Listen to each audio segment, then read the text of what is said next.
भैया दो cold drink देना। 30 रुपए दे दो।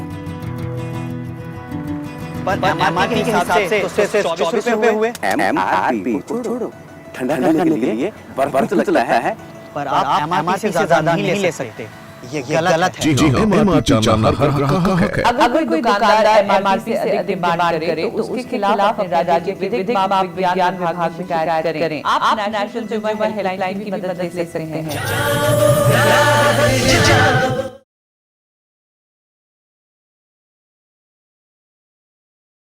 हमारे राष्ट्र की प्रेरणा माननीय प्रधानमंत्री जी का हम हार्दिक अभिनंदन करते हैं। उनकी अगवानी कर रहे हैं माननीय केंद्रीय शहरी विकास मंत्री श्री एम वेंकैया नायडू और माननीय केंद्रीय ग्रामीण विकास पेयजल स्वच्छता मंत्री श्री नितिन जयराम गडकरी जी। भारत माता की महात्मा गांधी, लाल बहादुर शास्त्री जी ने हमें मंत्र दिया था, जय जवान जय किसान। और देश के किसानों ने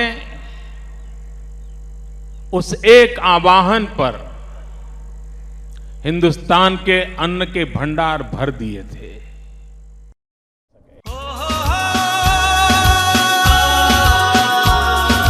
मिले देश को नई पहचान, जन जन ने ये लिया है ठान, चार दिशा अब गूंज यही है,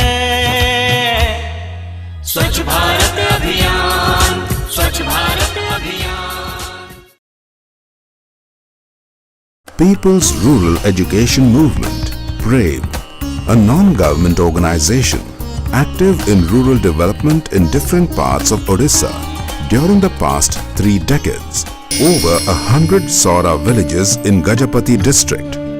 The 5-year-long development program undertook skill development of the marginalized population in the comparatively underdeveloped 515 villages of 171 Gram Panchayats in Gajapati, Raigada, Kandhamal, Ganjam and Puri districts of Odisha. Efforts were undertaken mainly to empower young women to achieve sustainable income by adoption of business plans through the program. They undergo Gruhini training, which strives to encourage and develop entrepreneurship spirit among the rural women to adopt small businesses such as backyard poultry, goat rearing, dairy, kitchen garden at the individual level.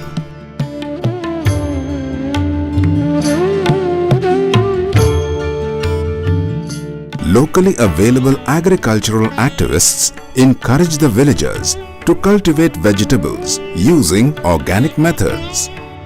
Management of cottage industries at the group level.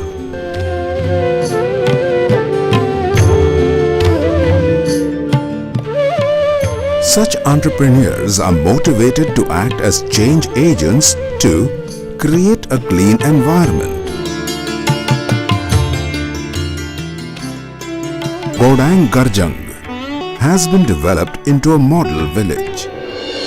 The 10-fold criteria for building up model villages by Project Prema include creating opportunities for sustainable income for every adult woman in the village to make them economically empowered. Arrange availability of safe drinking water for the whole community. Toilets for every family to ensure a clean environment. Immunization of all children to protect them from contagious diseases. Encourage villagers to participate in local governance to strengthen the democratic process.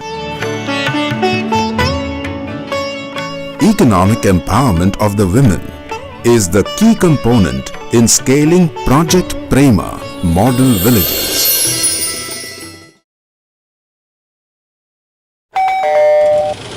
कांटा लाए हो? Cylinder लाए हो madam? Cylinder लाए हो इसीलिए पूछ रही हूँ। कांटा यानी वेइंग मशीन लाए हो? मैडम। तो वजन करो। सप्लाई मैन को अपने पास वेइंग मशीन रखना अनिवार्य है। साथ ही गैस की सील खोलकर उसकी रीडिंग की जांच जरूर करें। कोई भी अनियमितता देखे तो इसकी शिकायत तुरंत अपनी एजेंसी में करें। प्रधानमंत्री उज्ज्वला योजना के तहत एलपीजी प्राप्त करने वाले लाभार्थी भी इस बात पर ध्यान दें।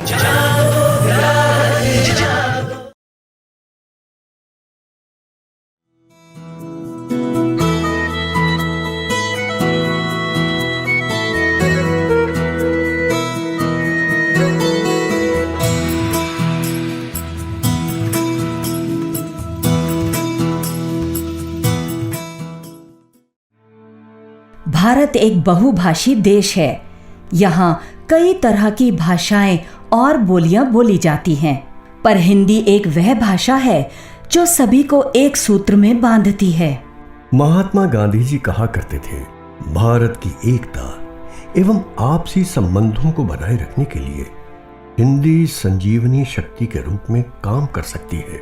विश्व हिंदी सम्मेलन हिंदी भाषा का सबसे बड़ा अंतर्राष्ट्रीय सम्मेलन है। इसमें दुनिया भर से हिंदी के विद्वान, साहित्यकार, विशेषज्ञ और हिंदी प्रेमी जुटते हैं। प्रथम विश्व हिंदी सम्मेलन सन 1975 में 10 से 14 जनवरी तक नागपुर में आयोजित किया गया था। मानव के इतिहास का यह एक स्वर्णिम दिवस है, जब इस प्राचीन ऐतिहासिक नगर में सर्वप्रथम विश्व हिंदी सम्मेलन का आयोजन हो रहा है। प्रथम विश्व हिंदी सम्मेलन की विशेषता ये भी थी कि ये हिंदीतर भाषी प्रदेश महाराष्ट्र में हुआ और इसके आयोजन के पीछे अधिकांश हिंदीतर भाषी लोग ही थे।